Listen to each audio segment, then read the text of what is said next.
యూజువల్గానే మనం ఎక్కడ engineering college చూసినా సిస్టమ్స్ అన్నీ అవైలబుల్గా ఉంటాయి, దాని మీద ప్రాక్టీస్ చేస్తూ ఉంటారు. దానికి యాపిల్ ల్యాబొరేటరీకి ఉన్నటువంటి తేడా ఏంటి?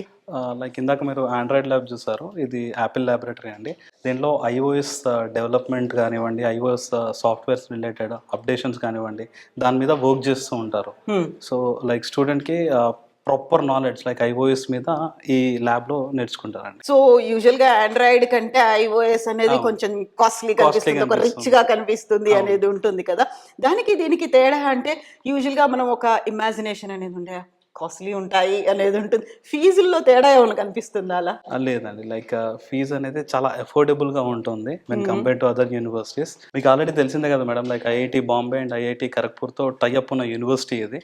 అండ్ ర్యాంకింగ్స్ విషయం కూడా మనం మాట్లాడుకుంటే ఇది గుజరాత్లో నెంబర్ 1 యూనివర్సిటీ అండి, లైక్ రీసెర్చ్ క్యాపబిలిటీస్లో. అండ్ ఇండియా వైడ్ తీసుకుంటే it's 16th rank.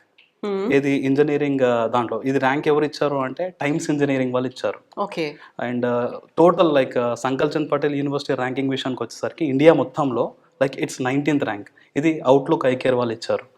So Telugu students ఇక్కడికి రావాలి అనుకుంటే మంచి ఫెసిలిటీస్ని ఎంజాయ్ చేస్తూ కల్చరల్ డైవర్సిటీని పెంచుకుంటూ వాళ్ళకి కావాల్సినటువంటి ఒక ఎక్స్పోజర్ అనేది వస్తుంది కదా. ఎందుకంటే ఇప్పుడు ఐఐటి బాంబే, ఐఐటి ఖరగ్పూర్తో టైఅప్ ఉంది. And at the same time మనం బిల్డింగ్ లోపలికి ఎంటర్ అవుతుంటే చూసాను ఐఐఎం అహ్మదాబాద్ ఒక లుక్ కనిపించేట్టుగా. అవునండి, లైక్ సేమ్ అదే మోడల్లో బిల్డింగ్ ఇన్ఫ్రాస్ట్రక్చర్ని డెవలప్ చేస్తారు.